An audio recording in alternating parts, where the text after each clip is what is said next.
Halo, selamat pagi. Hari ini kita bertemu lagi di mata kuliah makanan fungsional bersama saya, Hendrikus Nendra Prastya. Kita akan berproses bersama selama 1 semester ini atau 14 kali pertemuan.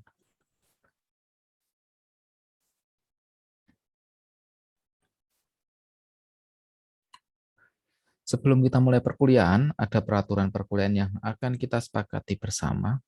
Yang pertama adalah toleransi keterlambatan 15 menit apabila kita mau melakukan Google Meet atau Zoom meeting, ya. Kemudian kehadiran minimal 75%, ini akan saya cek di Google Classroom yang nanti akan saya sinkronisasikan dengan Siakat Cloud. Yang ketiga, pengumpulan tugas ditetapkan sesuai jadwal, di mana biasanya sampai jam 13.00 bagi yang terlambat di hari yang sama, nilai diberikan pengurangan sebesar 50%. Namun karena kita menggunakan Google Classroom, nanti akan ada waktu yang saya sampaikan di penugasan. Untuk komposisi nilai akhir adalah 40% UTS, di mana di dalamnya adalah ada tugas, kehadiran, dan keaktifan, dan 60% UAS. Untuk UAS sendiri juga ada tugas, kehadiran, dan keaktifan. UAS ini akan terhitung setelah UTS dilakukan. Lalu untuk materi pokok makanan fungsional hanya ada 4 sebenarnya, namun ini akan dijabarkan menjadi banyak sekali. Yang pertama adalah pangan fungsional itu sendiri. Jadi materi pokok yang pertama ini meliputi definisi, lalu ciri-ciri, dan lain-lain di pangan fungsional. Lalu yang kedua adalah potensi pangan lokal sebagai pangan fungsional. Yang ketiga adalah teknologi pengolahan pangan fungsional, dan yang keempat adalah strategi pengembangan pangan fungsional. Ini adalah urutan, jadi tidak bisa dibolak-balik. Jadi setelah kita menyelesaikan pangan fungsional secara umum dan secara khusus, maka kita akan masuk pada potensi pangan lokal yang ada di sekitar kita yang bisa digunakan sebagai pangan fungsional. Yang ketiga adalah teknologi pengolahan pangan fungsional dari yang lama hingga terbarukan seperti apa. Dan yang keempat dan terakhir adalah strategi pengembangan pangan fungsional, di mana pangan fungsional itu sendiri memiliki strategi dan pengembangan sendiri-sendiri. Jadi akan berbeda-beda untuk setiap pangan fungsional di satu tempat dan satu tempat lain, serta bahan satu dan bahan yang lain. Seperti yang terlihat, ini adalah macam-macam buah.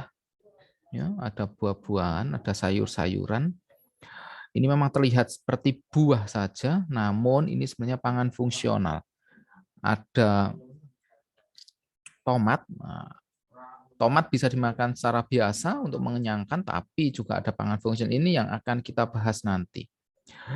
Lalu antioksidan, ya ini paling banyak di pangan fungsional. Kita akan bahas antioksidan, padahal pangan fungsional sendiri tidak hanya antioksidan itu sendiri. Ada banyak jenis fungsional food yang ada pada makanan. Ini biji-bijian, ya ada biji-bijian, ada banyak sekali biji-bijian. Dan ada sayuran yang merupakan biasanya kita makan secara biasa, tapi secara tidak langsung ini adalah makanan fungsional yang baik untuk tubuh kita. Ini adalah produk olahan dari fungsional food. Kalau bisa dilihat ini makanan-makanan dari luar ya, almond. Padahal hanya seperti ini aja, almond saja, tapi diolah sedemikian rupa sehingga bisa menjadikan kelebihan untuk tubuh kita. Lalu kokonat, macadamia, seperti itu. Ini kalau dimakan secara biasa memang ya sudah, hanya mengenyangkan saja, tapi lebih dalam lagi, dia mempunyai fungsional food dalam makanan tersebut. Ini juga salah satu contohnya, ada omega 3, kalau teman-teman tahu. Ada telur omega 3, ya, ada prebiotik, susu. Nah, ini juga salah satu jenis makanan fungsional yang sudah diolah menjadi produk-produk yang lain.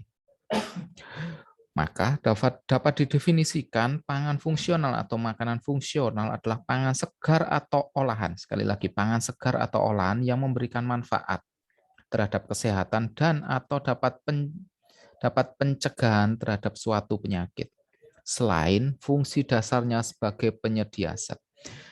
Jadi fungsi dasarnya memang untuk memenuhi kebutuhan, kenyang, enak dimakan, tapi selain itu pangan fungsional fungsinya adalah sebagai memberi manfaat untuk kesehatan atau mencegah suatu penyakit. Ini adalah definisi pangan fungsional, semoga dapat diingat-ingat definisinya ini. Jadi setiap makanan yang Anda makan bisa jadi itu fungsional food. Hanya fungsionalnya apa, itu yang akan kita cari tahu dalam pertemuan-pertemuan kita selanjutnya. Baik, sekian pengantar makanan fungsional dari saya. Bila ada pertanyaan mengenai pangan fungsional atau materi yang akan kita bahas selama 14 kali pertemuan, silahkan menuliskan di kolom komentar atau di kolom forum. Begitu. Terima kasih dan selamat pagi.